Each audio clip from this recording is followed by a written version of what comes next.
Hey guys, welcome to another episode of the Entrepreneurs Connect Show. Of course, it's my very rare privilege in this podcast to sit down with Africa's most inspiring entrepreneurs to learn about their journeys, their secrets. How did they start? How did they scale? And what can we take away today to build the life and business of our dreams? The nuggets that are going to be shared in this episode is going to leave you inspired and equipped to take action and literally level up. So without further ado, let's dive right in. Where does the Selar story start? Oh, it starts in Pesa. It starts in 2016. Okay. So while I was there, I kind of saw that a lot of some people needed like just a single way to sell products, like maybe like ebooks, simple things. And so I reached out to a couple of friends of mine, and then we sort of built an MVP in like a couple of weeks, and that was really it. We got some of our friends from uni, like we had a friend, Muiwa. He was one of the first people to use our product. He was selling some songs on it. Those are one of our first set of users, and I sort of kept the product going from that time till I guess a lot of when it took off in 2020. Beautiful. I mean, so you are not even profitable at the time. How did you keep pushing it? The good thing about Selar, I think, is just the fact that like it never really cost me money. It cost my time and my energy and my joy. Since you already had the skill? Yes, I already had the skill. I was writing most of the code. Yeah. Well, majority all of the code. And so from 2016 to like 2020, a lot of the work was just coding, and I was just writing code, speaking to customers, getting feedback, reiterating. That was major work. We were on a very cheap hosting for the longest time. Then we moved to AWS, but then we had the credits, and we were on credits for roughly like 4 years or 3 years straight. So it barely cost me much. And then in 2018, just even before I took the trip to the UAE and moved, we got a 5K grant from Tony Limelu. Oh, yeah. So how does that? So the funny thing about that grant, and I think and it was funny because we didn't get into the batch. We never got into the batch for that year. It just happened that like, so we got rejected, but it just happened that like they had a donor that wanted to just give extra money. So we were like on a supplementary list. Oh. And then we got the money, they sent us it was like 2 million at the time or something. And that money was there till like 2020 because like... You didn't touch it? I was barely touching it because there was not that much to spend on. I think I had somebody early on that time to do some work. Then I fired them because like the work wasn't just good for us that much. And I think that work wasn't going anywhere and I also wasn't... Managing them was not easier, so I was just like, let that stop. So just kept on writing code and keeping it cushion for the longest time. Awesome. So product took off in 2020. Yeah. This so literally changed the trajectory of your life from then. I guess you can say that, yes. So what was 2020 the year like? Because I guess you were still working. Yeah. I was still working. Yeah. I know COVID was a big deal, but I don't think it was that big of a deal for me in my head at the time it was happening. Because I was in Dubai for like a year, and then I moved to Abu Dhabi. So for all of COVID, I was in Abu Dhabi. And I was already like always working from my house. Yeah. So very little changed for me. I wasn't a going out person.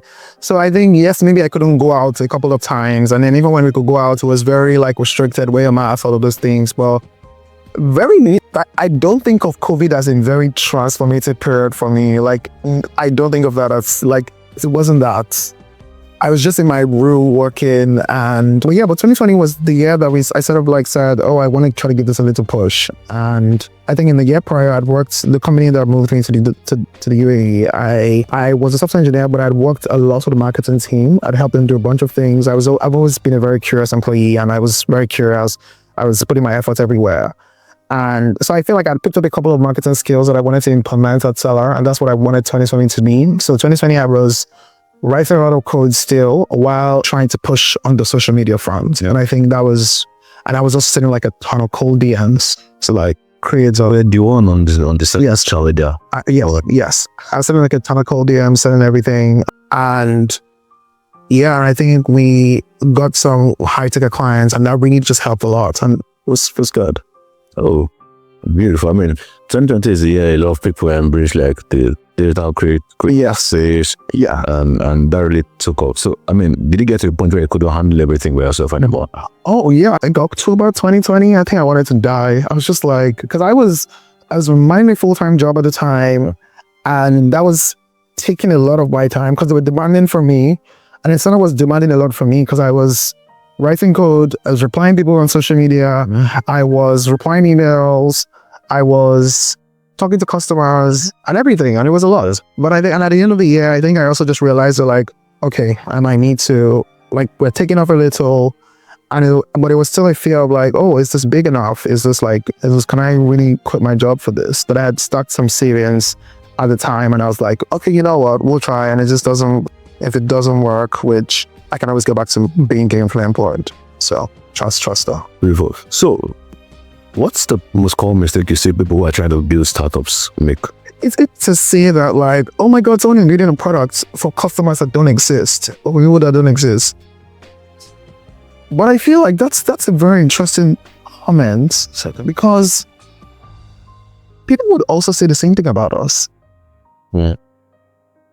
But it's like now we have over like 200k creators, and it's like I think the point I'm just trying to make is sometimes it's simple to say that like, oh my God, this person is creating a product for like customers that are not real, and it's easy to make that judgment.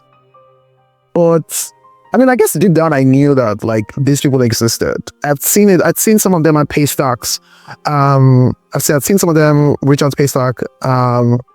I guess maybe I did not have I didn't have a bigger validation, but I had seen some of them. I knew this could work, but I guess at the end of the day, just believe whatever you want to do, and then just keep it pushing till it might work or it might not work.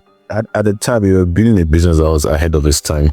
It's easy to say that because we worked out, but if it didn't work out, it would have just been like you're building a business and that customers didn't exist. It's easy to say when you're ahead of your time. Of course, there's a little bit of that. Maybe with that, because sometimes some things take a while, but that's the difference between if you're on the VC track and you don't have time. Yeah. I think I could do this because I had time. I could spend 4 years doing this. If it works, it works. If it doesn't work, it doesn't work. But a lot of people have time. Then you take 100k, like immediately you have to do something, or else they're like screaming at you. But I think some markets just need a lot to develop. And are you giving patience for it, or are you not? Because the thing is, if you come in when it's saturated, or if it's already developed, someone already has taken it. Someone has taken it. Yeah, so maybe that. Okay.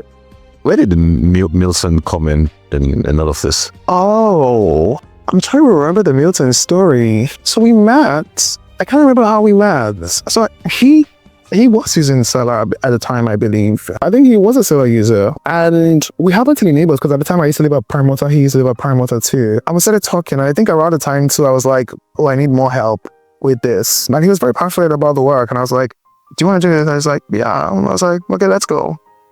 Like with a lot of hires, I don't spend much time. Like it's like, if it's going to work, it's going to work. If it's not going to work, it's not going to work. How did it transition from working at the agency to working with Selar? Working with Selar. That's a question I've actually never told anywhere about how like I got like the job at Selar. So myself and Douglas Kendyson, the CEO founder of Selar, I'm an amazing guy, trust me. When I first signed up on Selar, he sent me a text. Was like, oh my God, I love what you do. I just gave you like a Stripe and PayPal integration so that you can receive international pay from your customers and stuff. I'm like, oh wow, that's amazing. And he found out about like Square Academy. He was like, he asked me a question about like, yeah, this is what we're doing. He was like, oh, that's great. That's almost what we're doing. We should just like try to pick each other's brain and grow together. We kept on chatting on Instagram.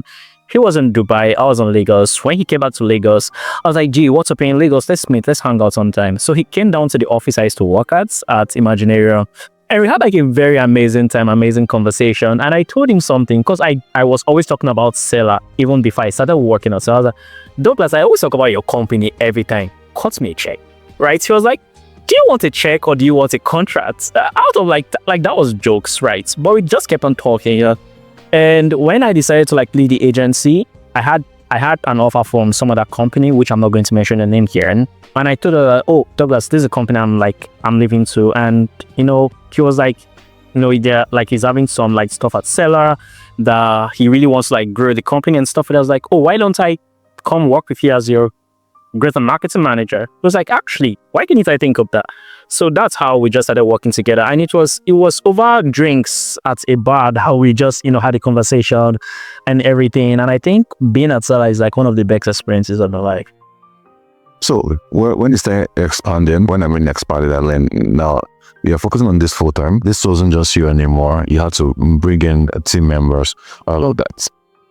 What considerations did you put in place before you let anybody work with you? Oh, I had a lot of bad employees at the beginning, so I don't think there was there's probably not that many considerations. I had a lot of bad employees, so I had a lot of people that I couldn't manage or get good work out of them. Maybe I shouldn't say bad employees. So I say people that I couldn't get good work out of them. Especially also because at the beginning, and even till now, my budget is, I can't compete with like VC people budgets for employees. What I realized, when you're not paying with your money, you're paying with your time, you should be aware of where you want to make that trade-off. You're paying very little, you're probably going to pay a lot with your time in like supervision, rewriting, reiterating whatever work that you've asked somebody to do. And it's like, then you probably have to raise the money up a bit if you want to get someone maybe more experience and you want to spend less time reviewing and everything. So those things matter a lot. And you should be and I think there's also another thing, which is very unique thought to me, but it's that idea that like you should be able to at least do some of the function that you're hiring somebody to do. Just because it helps you have a sense of it when they're doing rubbish. And also can help you manage them very well. I think with every job that I employ people to do for the first, I know how to do it. And I think the one place that I really didn't know how to do work, that I struggled with hiring, was accounting. That's probably been my most painful hiring experience. That you call your most painful, by the way. I had somebody that was blaming me. As I said, I was just blaming me, like playing with and it's not even money loss. It's like, we were just incompetent and it was stressful. And I also didn't know how to go about getting the job done. So I was dependent on them, but I was also blind. So it made it very, very hard compared to like every other job, whether it's like social media and I know what to do, email marketing, I know what to do, software engineering, I know what to do. Well, accounting was a chore. So even eventually when I found someone that was great, thank God, to my latest accountant, she was very smart. Like she knows everything. And she's giving me enough peace of mind. So yeah. Beautiful. Nice. Like, no, there are people that say that your salary is the bribe they give to you to forget your dreams and all of that. But it hears you're going directly from like entrepreneurship, building your own product to getting an actual job. What's your mindset when it comes to that? It's give value than you ask for. That's just it. Anyone that I meet, even when I started my career, I used to meet my mentors, right? And tell them that what are like the top 3 things can I do for you today? Some of them will say, oh, I needed to like design a graphic. I don't know how to do graphic designing. I will pay a friend of mine to do the design for me and deliver it to them. Act like I did the job myself, right? And whenever I need something, I always spike, I'll ask and they'll always want to give to me.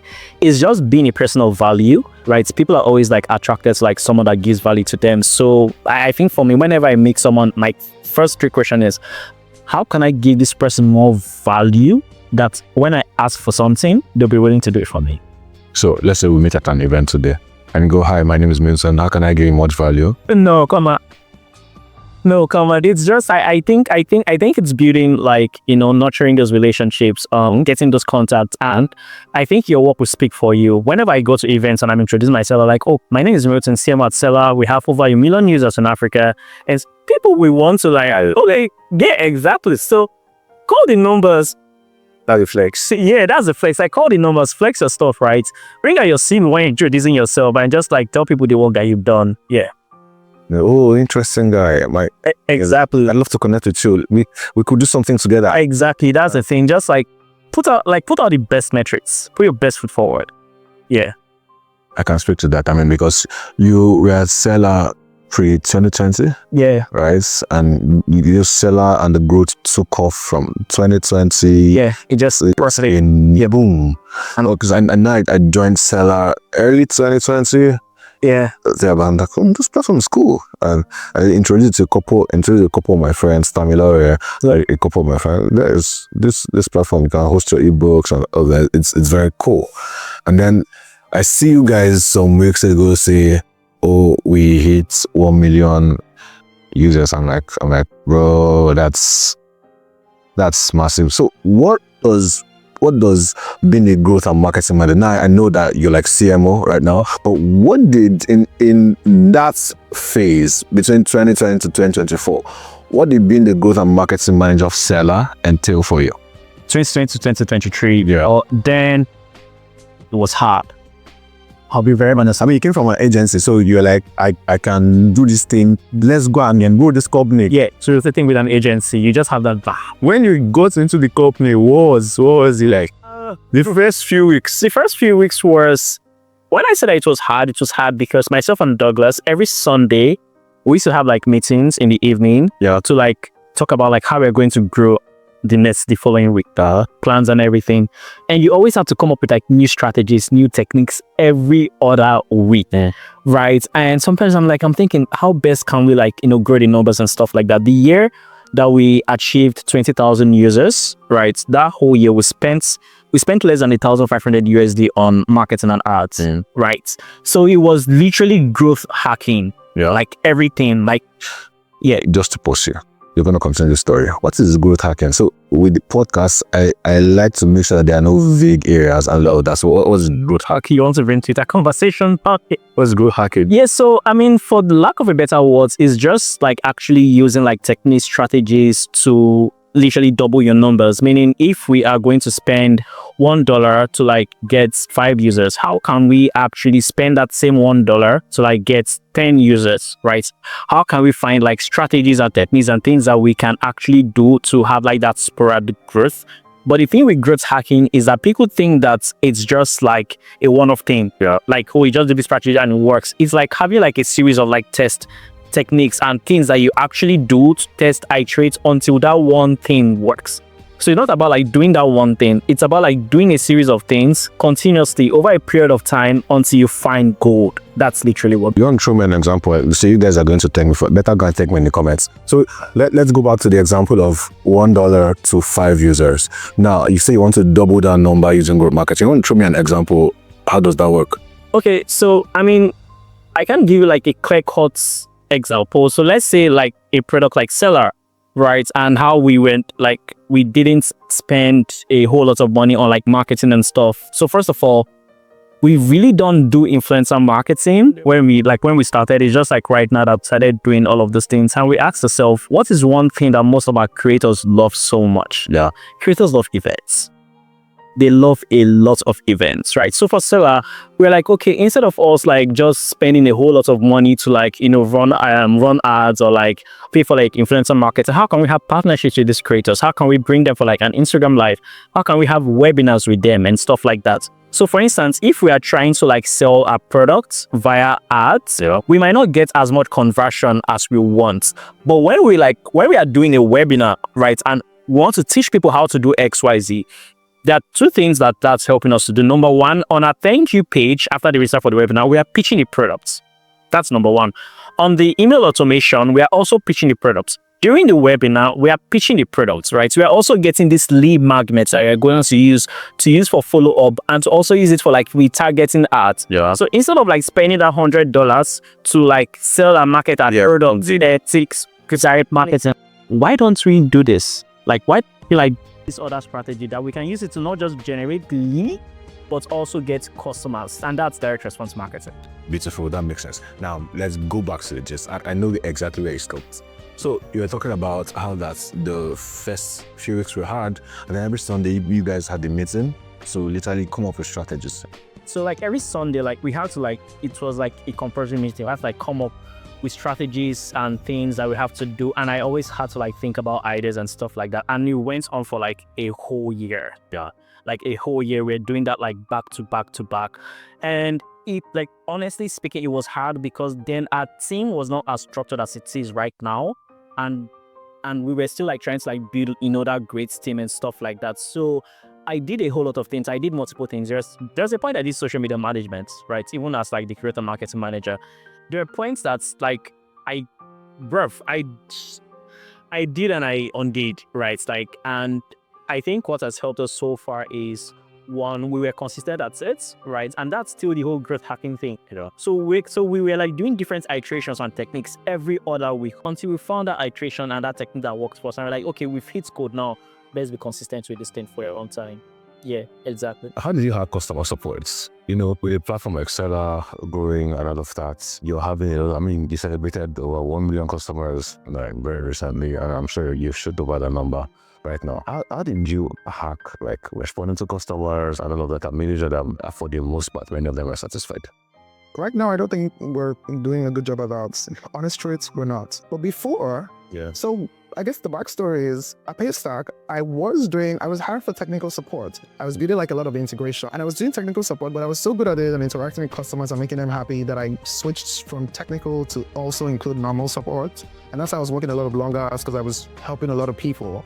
And then when I got to Flutterwave, then after like rebuilding Bata, I think towards the tail end of my time there, I started managing a team of like 12 people or like 15 people of support. And so I have a big wealth of experience and support, I guess, in that way. But then at the end of the day, when I was doing support, which was literally 3 years ago or 4 years ago at this point, I just cared and I was willing to help people. And I think with support, those are the things that really matter. Interestingly, we had a session this week about like, what does customer obsession look like? Yeah.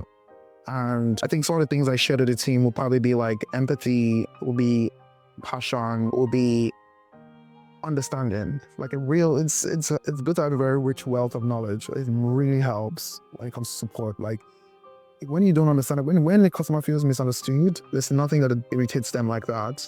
And then we go to like the tiny responses and all of these different things come together to like make support good. I think a couple of other things that I'm missing. Beautiful. What does the term skill mean to you? Very big. Even with Selar too, I'm very glad that we've sort of grown fast in a way, but also just very incrementally. And we're doing our best to handle as much scale as comes, but like it's going. Yeah. So you usually move from like 0 users to over 1 million. What was that journey like? Honestly, I think I was really excited when I saw 1 million users registered on our system. Because it's just, as a developer, that's a very exciting feeling. Because like as a developer, you build a lot of applications. You have user tables in the applications. And like, you never think that 1 million people are going to be on the users table. There's something about that. I don't know if other developers get what I mean, but it's like, there's something about knowing that like 1 million people eventually you get to this users table and it's like, whoa, that's a lot of people. But yeah, but that was a very warm and exciting time or exciting feeling just because we've been through like a lot of ups and downs with this product.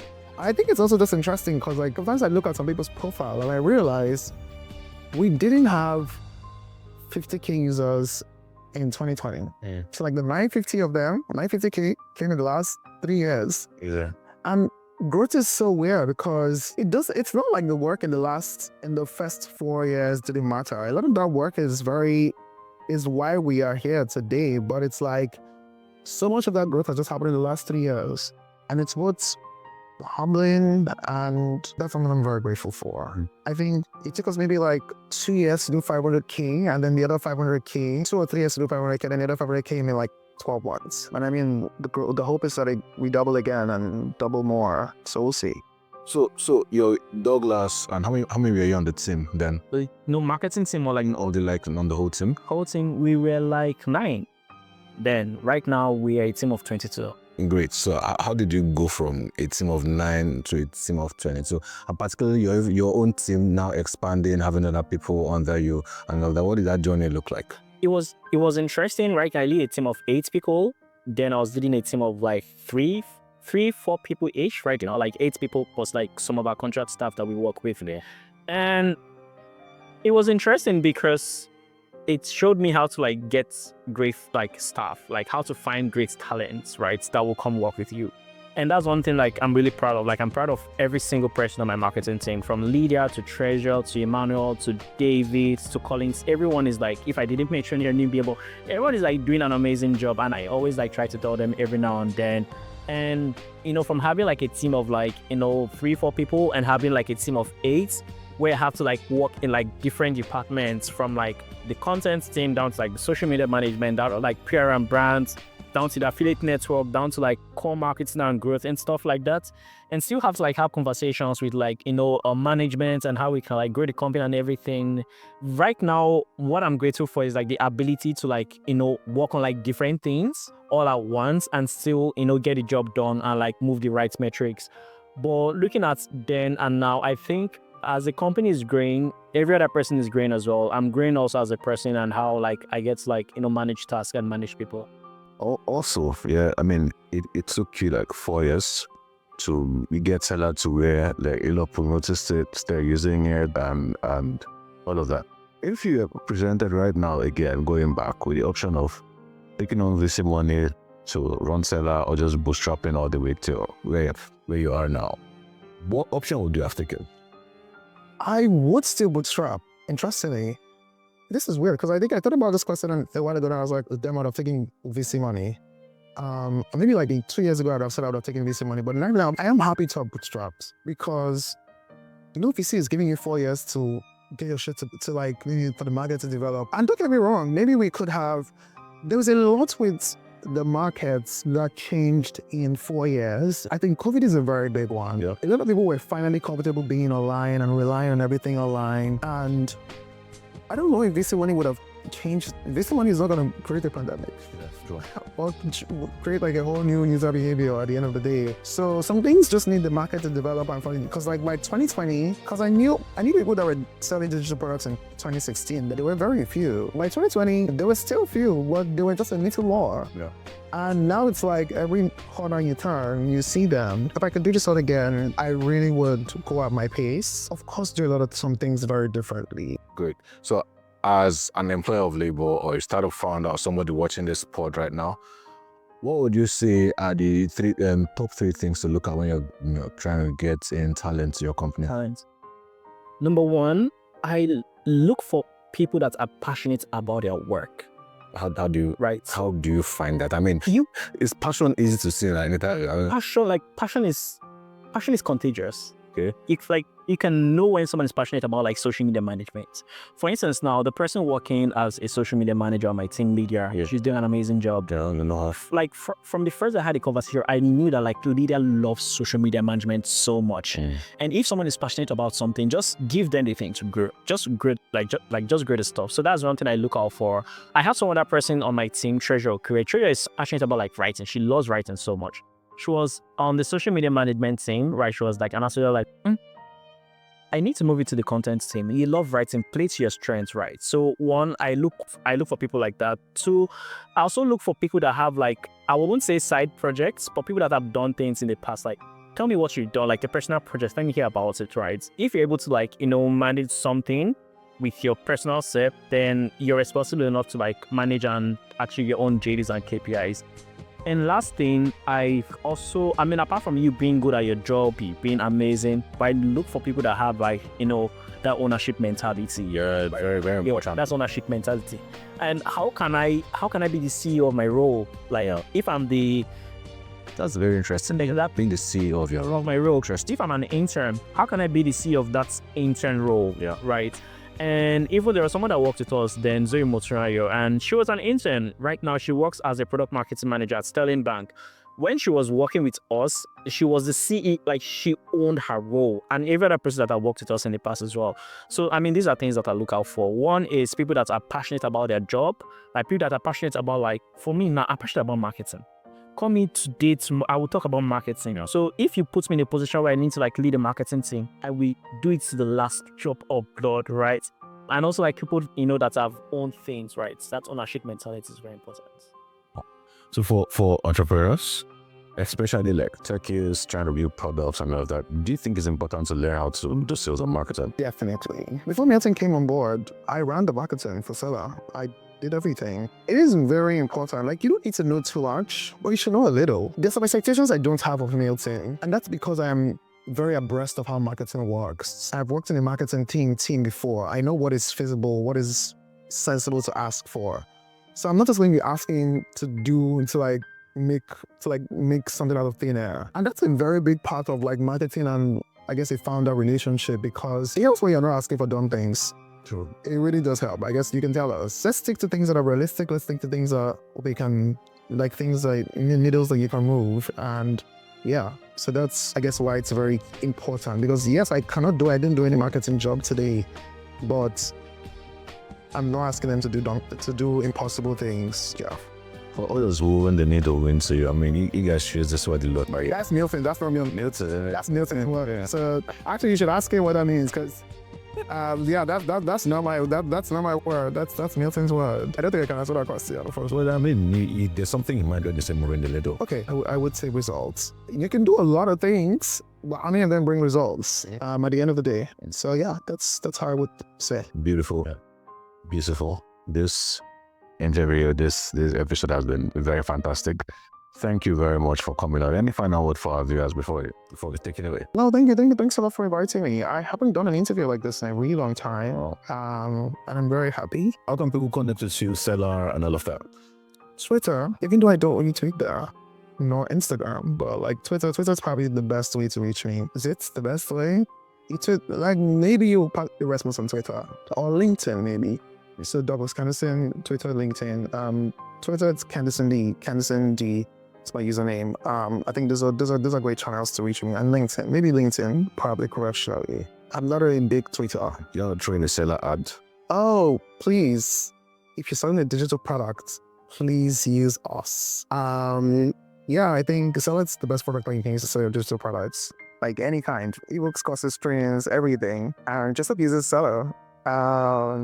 So he's one of our very old customers, old creators. I've been texting you guys since 2020. Yeah, so we're long now though. So yeah, but thanks a lot for having me. And this was really nice. Thank you very much, everybody, for tuning in and staying at the end to this point. Come to subscribe to the channel. Yes, please subscribe to Don's YouTube and everywhere you get podcasts. Yeah. Thank you very much, guys. I'll see you next episode. Take care, everyone, and Yeah. bye. Bye.